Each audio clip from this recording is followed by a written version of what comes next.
The train station was packed that cold Tuesday evening in London, thousands of people rushing in every directions, running to catch their trains, others standing still and staring at the big departure boards.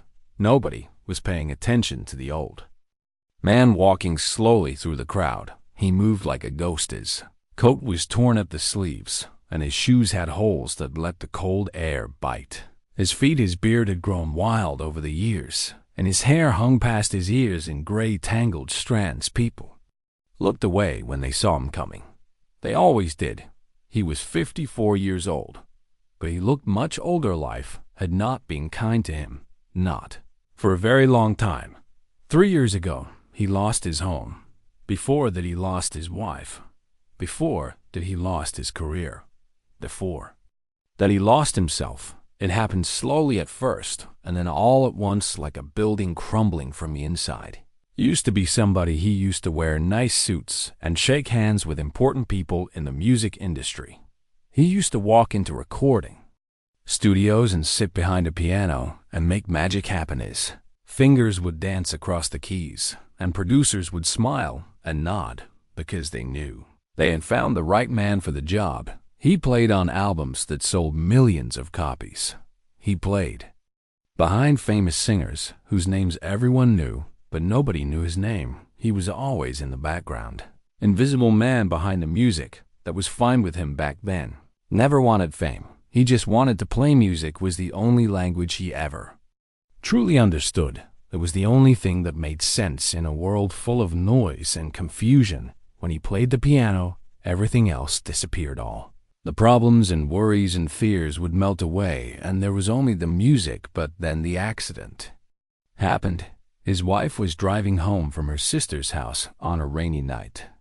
The roads were slick and another driver lost control. She never made it home. The phone call came at 11:30 at night. He remembered every detail of that moment. The way the phone rang twice before he picked it up. The way his heart already knew something was wrong before the voice on the other end said a single word. After that night, nothing was ever the same. He stopped playing. He stopped eating. He stopped caring about anything at all. Depression wrapped around him like a heavy blanket, and he could not find his way out. The bills piled up, and the phone calls from the bank grew more frequent. He stopped answering them. He stopped answering anyone within 2 years. He had lost everything. The house they had bought together, the car she used to love, piano that sat in their living room where he would play for her every evening. All of it gone. Now he spent his nights in shelters when there was room. When there was no room, he found benches or doorways or anywhere that offered a little protection from the wind. Tonight the shelter was full, so he wandered through the train station looking for a warm corner where he could rest for a while. The security guards knew his face. They let him stay as long as he did not bother anyone. He never did. He was too tired to bother anyone. Just wanted to be left alone with his thoughts. But his thoughts were not kind to him. They reminded him of everything he had lost, every mistake he had made, every moment he wished he could take back. He walked past a coffee shop, and the smell made his stomach ache. Had not eaten since yesterday morning, when a kind woman gave him half of her sandwich. He kept walking past the ticket machines, past the newsstand, past the crowds of people who had somewhere to be and someone waiting for them, and then he saw it sitting in the corner near the entrance to Platform 7, a piano, a beautiful black grand piano with the lid propped open. He stopped walking. His feet refused to move another step. He had seen this piano before.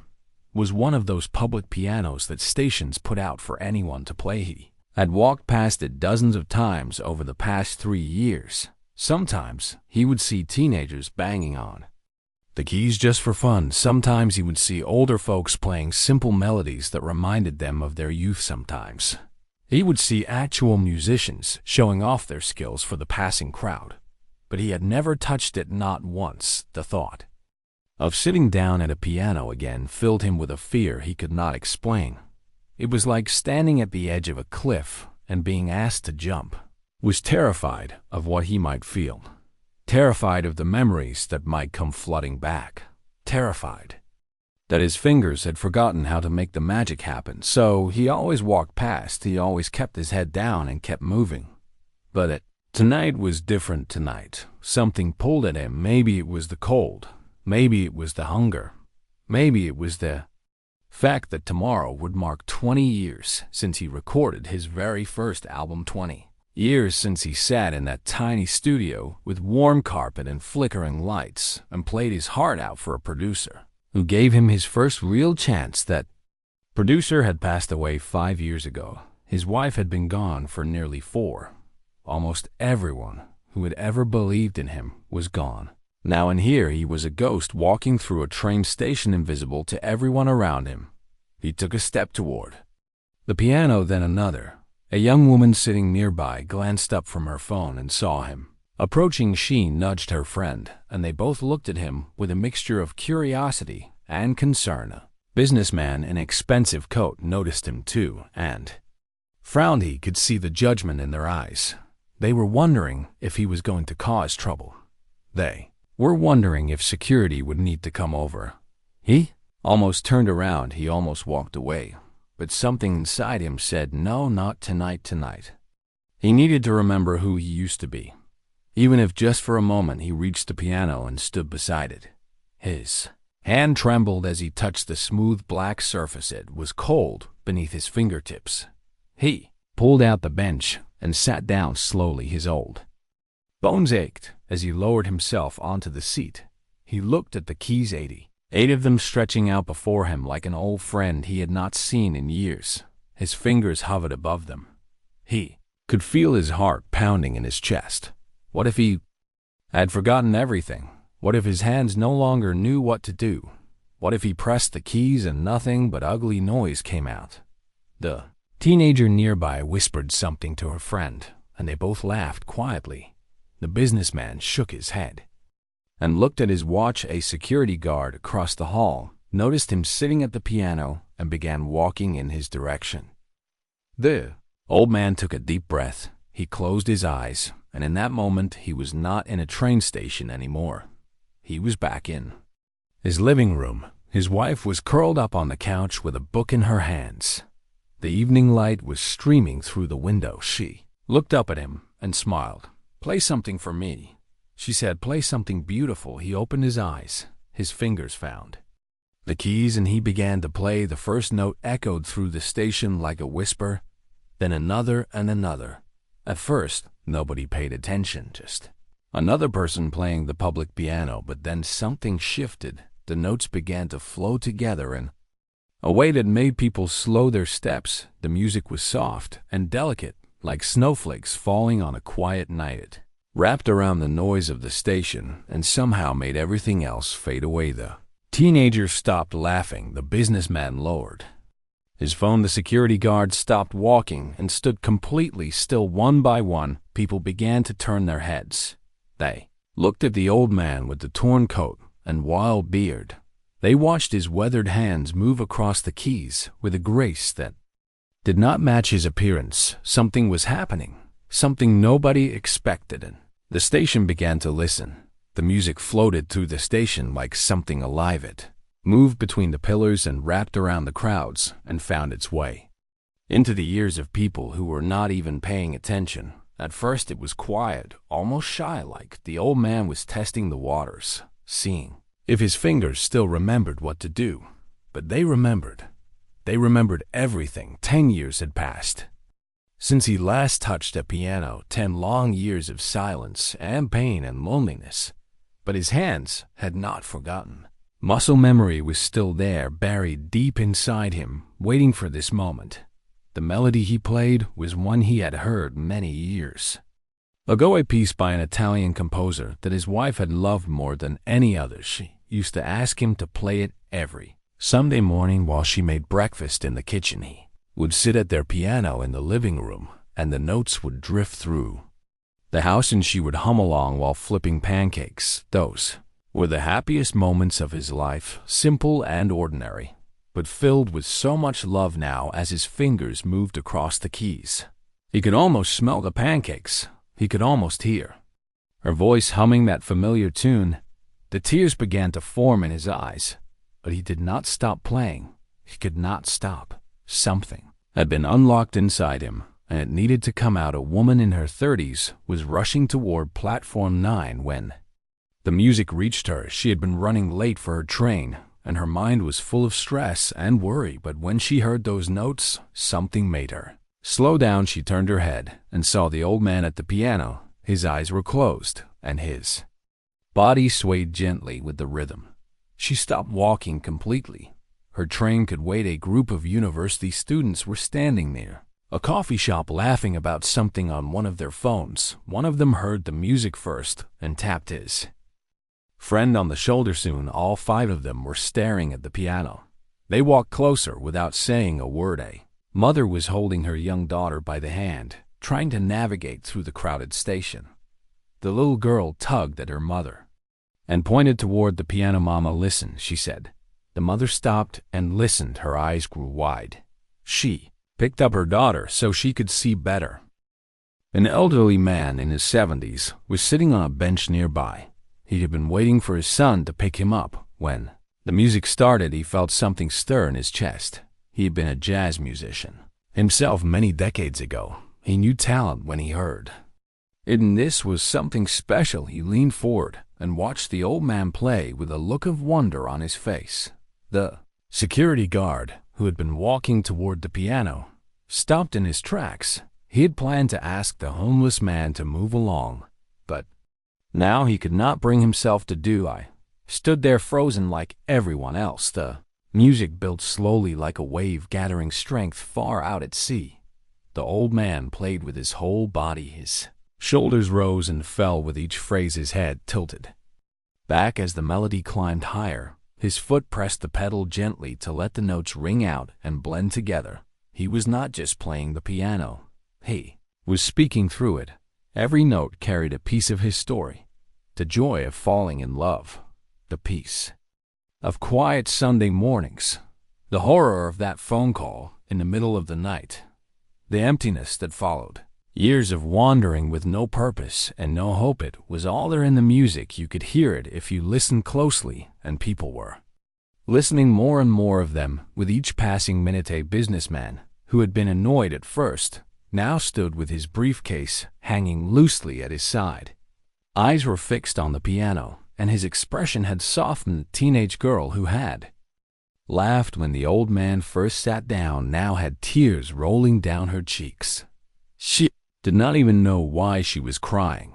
The music just reached inside her and pulled something out. A tourist from another country did not understand a word of English, but he understood this music needs no translation. He held up his phone and began recording.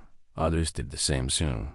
There were dozens of phones pointed at the old man, little glowing screens capturing a moment that none of them expected. The old man did not notice any of it. His eyes remained closed. He was somewhere else entirely. He was back in that tiny recording studio 20 years ago.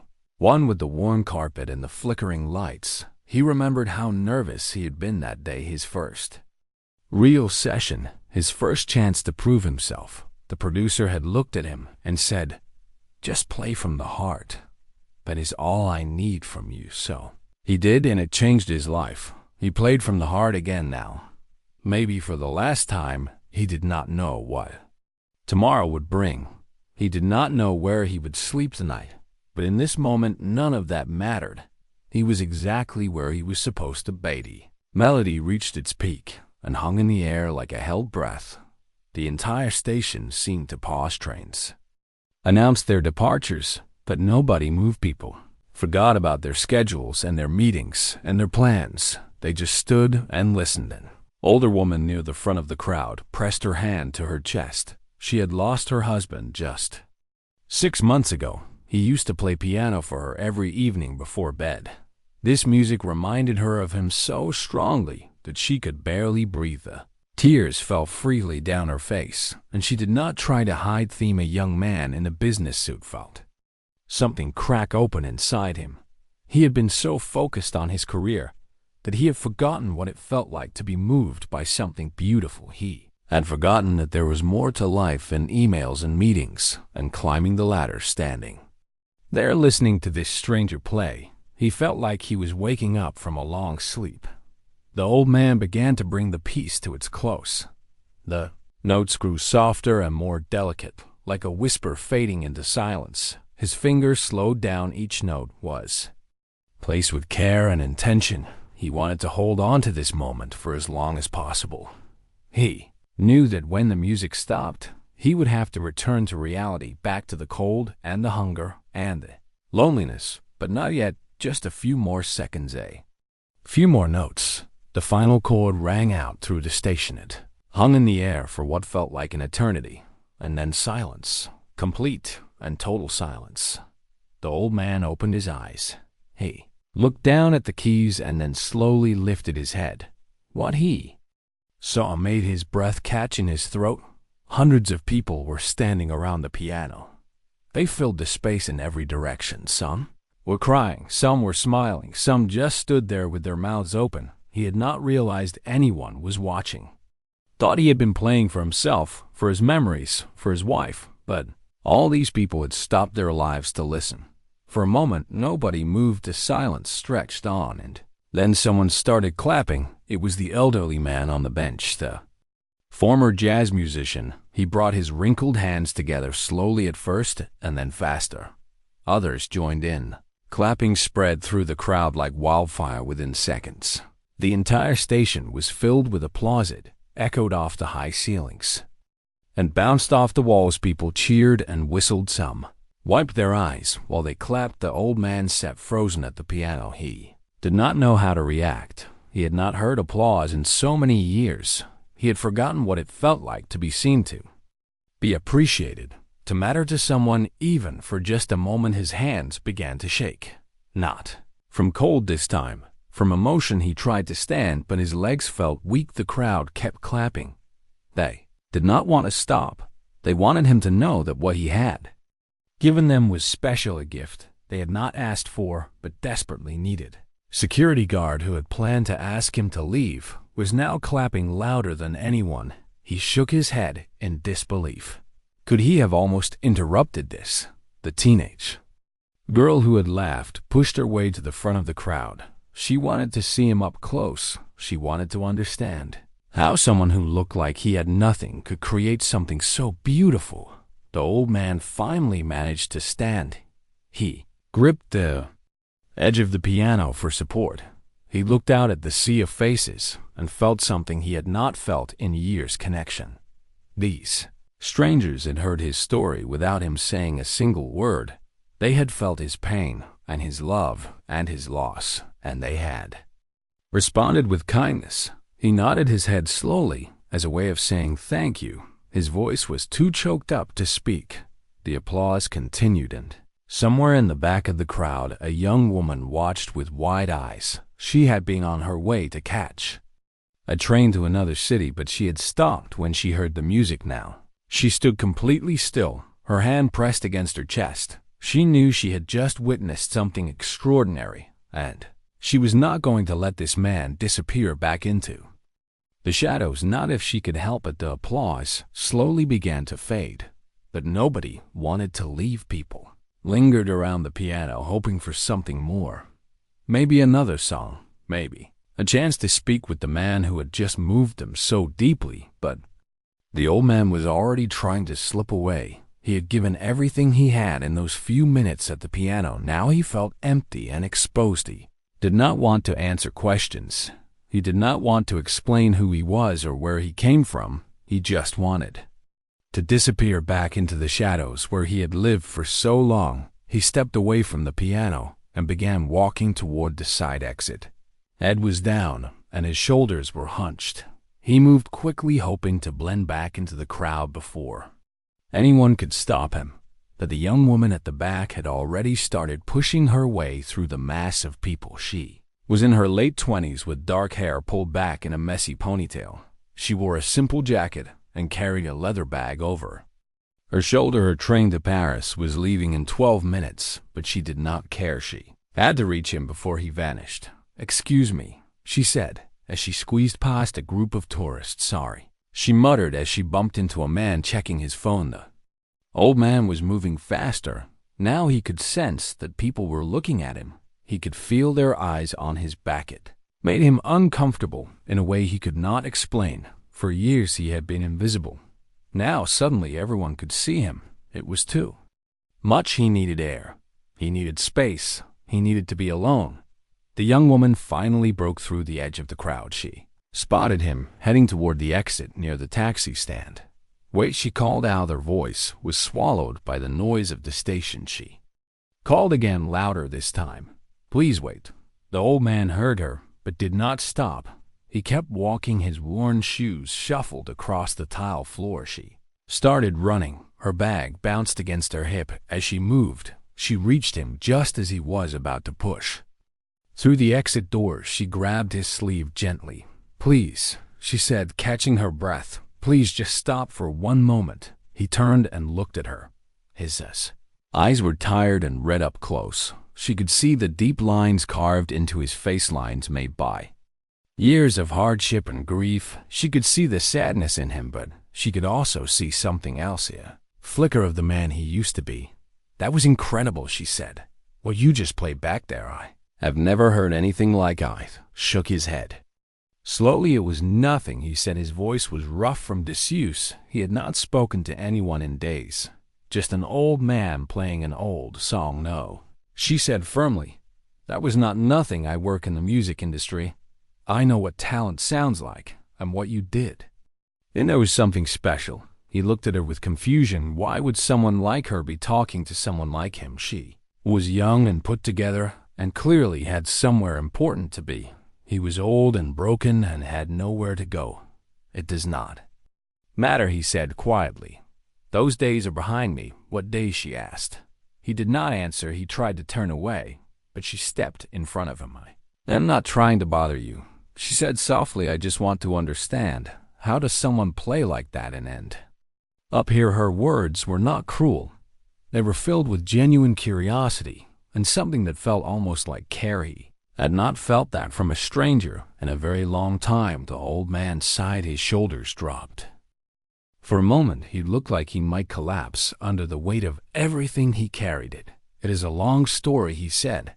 I have time, she replied. My train can wait. He studied her face, trying to figure out if she was sincere. People had made promises to him before. People had said they wanted to help and then disappeared when things got hard. But something in her eyes told him she was different. She was not looking at him with pity. She was looking at him with respect. He glanced around. The station people were still watching from a distance. Some were pointing at him. Others were still holding up their phones. He did not want to talk here. There is a bench outside, he said. If you really want to hear it. She nodded. They walked through the exit doors together and found a quiet bench near the taxi queues. Evening air was cold, but neither of them seemed to notice. Sat down slowly, and she sat beside him. For a long moment, neither of them spoke. Then he began to talk. He told her about his life before everything fell apart. He told her about starting piano lessons when he was just 5 years old, about falling in love with music before he even understood what love meant. He told her about the years of practice and struggle, the small gigs in smoky bars, the rejections from record labels who said he did not have the right look. He told her about the day he finally got his break. A producer heard him playing in a small club and invited him to a recording session. That session led to another and another. Soon he was playing on albums for some of the biggest names in the industry. He was never famous himself. His name was never on the covers, but his hands were on the records. His music was in the songs that played on radios around the world. She listened without interrupting her. Eyes never left his face. He told her about meeting his wife, a woman who walked into a cafe where he was playing one rainy afternoon. She sat in the corner and listened for 3 hours straight. When he finished, she came up to him and said that was the most beautiful thing she had ever heard. They were married within a year. He told her about the house they bought together, piano that sat in their living room, the Sunday mornings filled with music and laughter and the smell of breakfast cooking. Told her those were the best years of his life. And then his voice grew quiet. He told her about the night his wife did not come home, about the phone call that shattered his world, about the funeral where he could not even bring himself to speak. He told her about the darkness that followed the depression that swallowed him whole, the bills he could not pay, the house he lost, piano he had to sell just to survive another month. He told her how he ended up on the streets, how he spent 3 years wandering through the city like a ghost, invisible to everyone around him. She did not say a word. Tears were streaming down her face, but she let him finish. When he was done, he sat back against the bench and let out a long breath. "So that is my story," he said. "That is how someone ends up like this."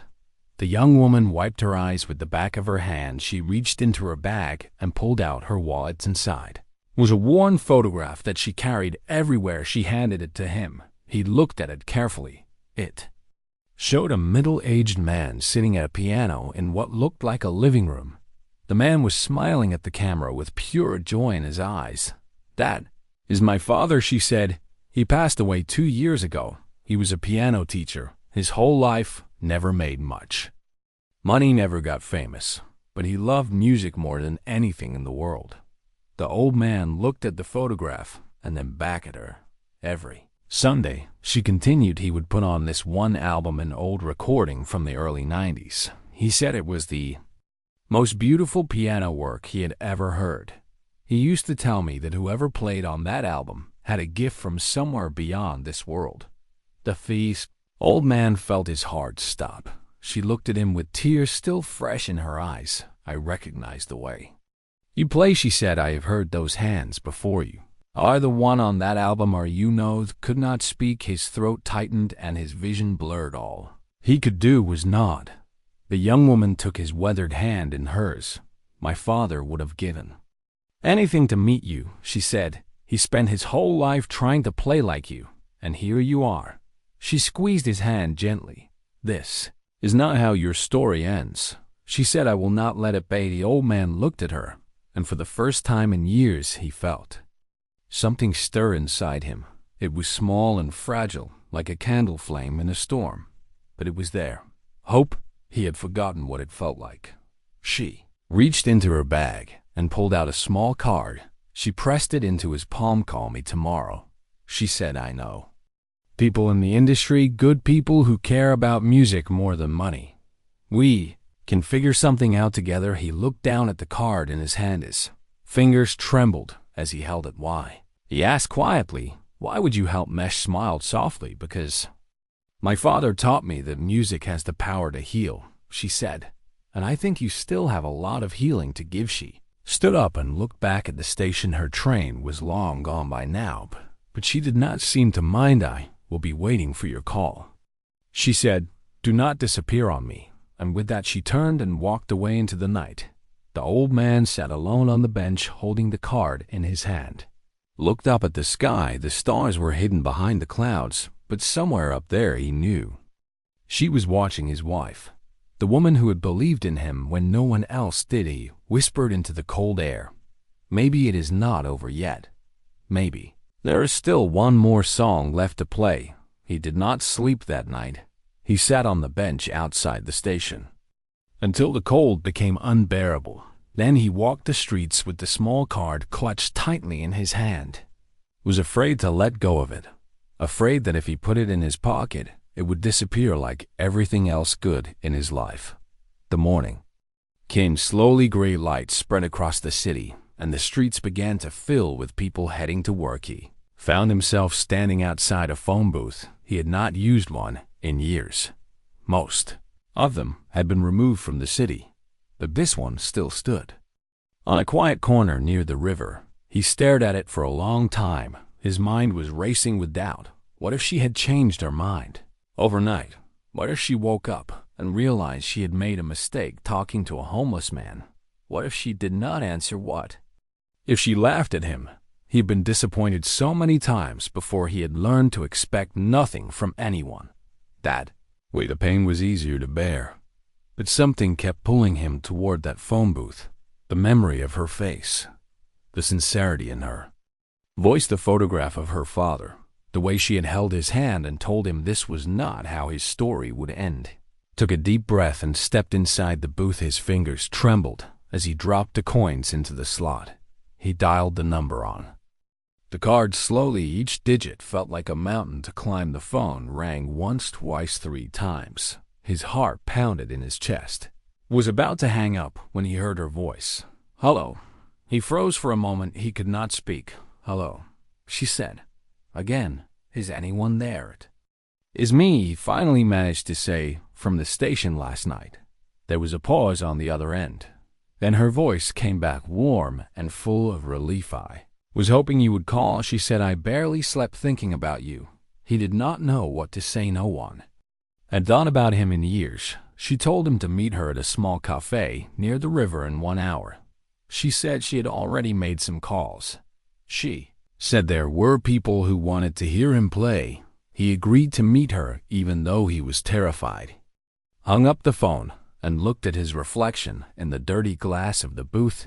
He barely recognized the man staring back at him. But somewhere behind those tired eyes, he saw a flicker of who he used to be. He walked to the cafe and arrived early. Stood outside for 10 minutes, too nervous to go in. When he finally pushed open the door, he saw her sitting at a table near the window. She smiled when she spotted him and waved him over. He sat down across from her, and she immediately pushed a cup of hot tea toward him. "Drink," she said. "You look like you need it." Wrapped his cold hands around the cup and felt the warmth spread through his fingers. She began to explain what she had been doing since they parted ways after missing her train. She had gone home and started making calls. She worked as a music producer for a small independent label. They did not have the money of the big companies, that they cared about real artistry. She had told her colleagues about the man she saw at the train station. She described how he played and how the entire crowd had stopped to listen. At first, they were skeptical. They had heard stories like this before, but she was persistent. She sent them the video that someone had posted online the night before. By morning, it had already been viewed thousands of times. People were sharing it and commenting about how beautiful the music was. Her colleagues watched it and immediately understood what she had been trying to tell them. They wanted to meet him. He listened to all of this in disbelief. A video of him was being watched by thousands of strangers. People were talking about his music again. It felt impossible, like a dream he would wake up from at any moment. But he did not wake up. This was real. She reached across the table and put her hand on his. "No, this is a lot to take in," she said. "And I am not going to push you into anything, but I think you have a gift that the world needs to hear again." He looked down at the table. His eyes were wet. He had spent so long believing that his life was over, that his best days were behind him, that there was nothing left for him but cold nights and empty stomachs. And now this stranger was sitting across from him, telling him he still had something to offer. "Why me?" he asked. Quietly, "Why not anyone else?" She smiled softly. "Because my father spent his whole life chasing the sound you create naturally," she said. "Because when I heard you play last night, I felt something I have not felt since he passed. Because I believe some things happen for a reason." He did not know if he believed in fate, but he could not deny that something extraordinary had brought them together. She stood up and grabbed her bag. "Come with me," she said. "There is someone I want you to meet." They took a taxi across the city to a small recording studio tucked away on a quiet street. Building looked old from the outside, but inside it was filled with modern equipment and soft lighting. A man in his 50s greeted them at the door. He had gray hair pulled back in a short ponytail and kind eyes behind round glasses. "This is him," the young woman said. "This is the man from the video." The older man studied him carefully. He did not seem bothered by the worn clothes or the unkempt beard. He looked past all of that. He was looking at something deeper. "Come inside," he said. "Let me hear you play." They walked through a narrow hallway and into a room with a beautiful grand piano at its center. The old man stopped when he saw it. His breath caught in his throat. It was the same model as the one he used to own, the one that had sat in his living room all those years ago, the one he had played for his wife every evening. He walked toward it slowly, like he was approaching something sacred. He sat down on the bench and placed his hands on the keys. They felt cool and familiar beneath his fingertips. The producer and the young woman stood near the door. Watching in silence, he closed his eyes, and once again, he let the music carry him away. He played a piece he had written himself many years ago, a piece he had never recorded or performed for anyone except his wife. It was called After the Rain. He had composed it during a thunderstorm one summer evening. She had been sitting beside him on the bench, watching his hands move across the keys. When he finished, she had kissed his cheek and told him it was the most beautiful thing he had ever played. He never played it again after she died. It hurt too much, but now sitting in this small studio with two strangers who believed in him, he found the courage to let it out. The notes flowed from his fingers like water breaking through a dam. All the pain and the loss and the loneliness poured out of him, but so did the love, so did the hope, so did the memory of her smile and her voice and the way she used to look at him when he played. When the final note faded, he opened his eyes. The producer was standing completely still. Tears were running down his face. The young woman had her hand pressed against her heart. No one spoke for a long moment. Then the producer walked over to him and placed a hand on his shoulder. "That was extraordinary," he said quietly. "I have been in this business for over 30 years. I have worked with some of the greatest musicians in the world, and I have never heard anything quite like that." The old man did not know what to say. He was not used to compliments. He was not used to being seen at all. The producer pulled up a chair and sat down beside him. "I want to record you," he said. "I want to give you a chance to share your music with the world again." Old man shook his head slowly. "I do not know if I can," he said. "It has been so long. I am not the same person I was before." The producer smiled gently. "None of us are," he said. "That is the beauty of it. Music is not about being perfect. It is about being honest, and what you just played was the most honest thing I have heard in years." The young woman stepped forward. "You do not have to decide right now," she said. "Take some time. Think about it.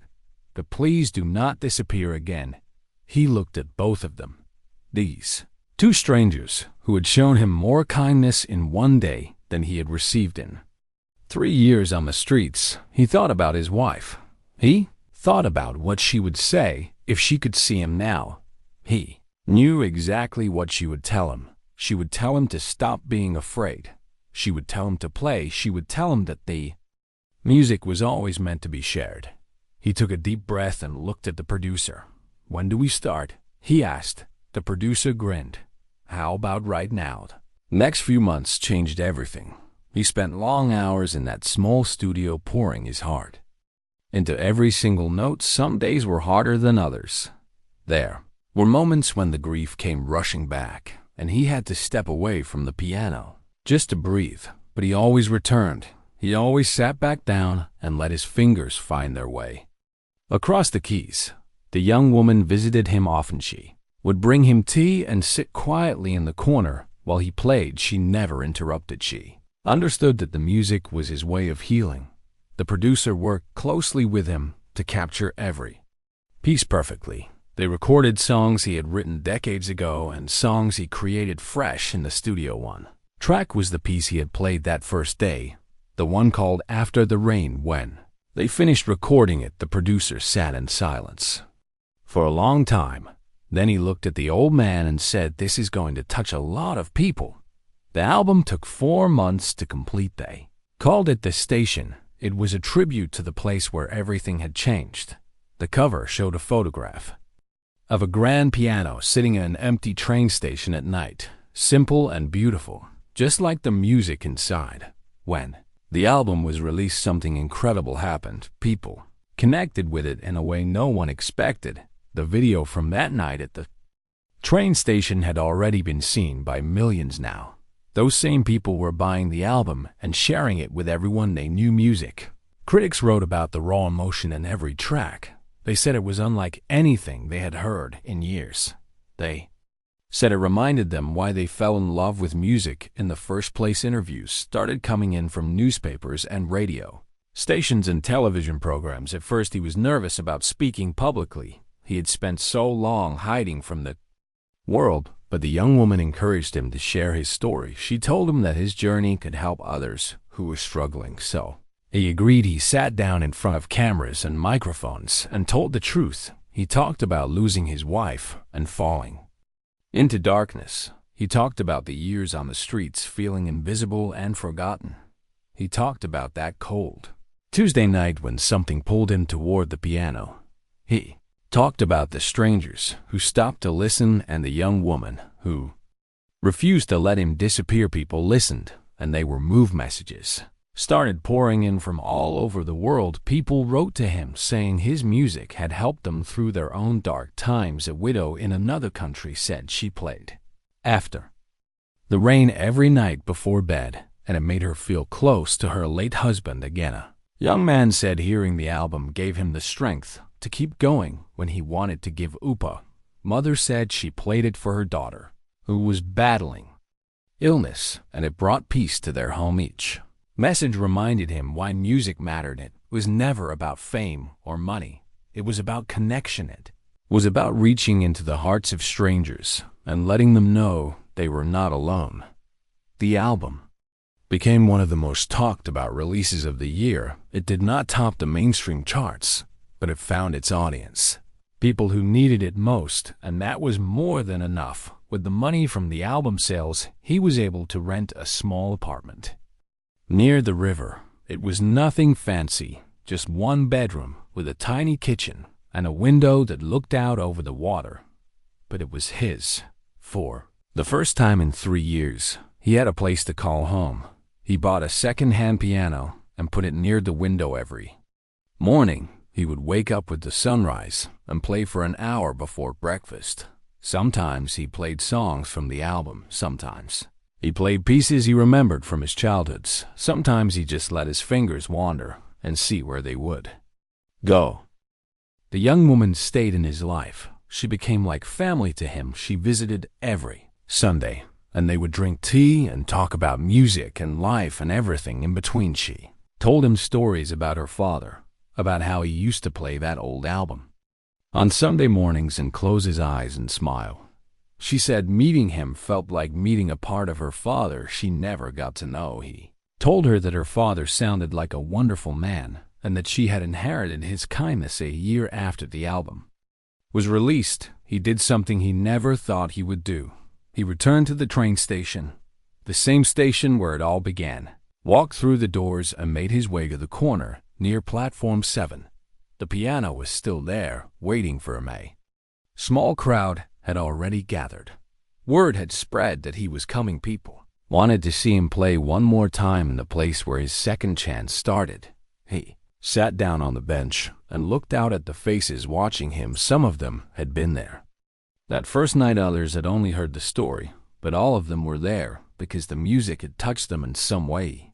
He placed his hands on the keys and closed his eyes. He thought about his wife. He thought about the life they had shared and the love that still lived inside him. He thought about the young woman and her father. He thought about the producer who gave him a chance. He thought about every stranger who had stopped to listen that cold Tuesday evening, and then he began to play. The music filled the station just like it had that first night. People stopped walking, conversations faded. The whole world seemed to pause and listen, but this time it was different. This time he was not playing from a place of pain. He was playing from a place of gratitude. Gratitude for the second chance he had been given.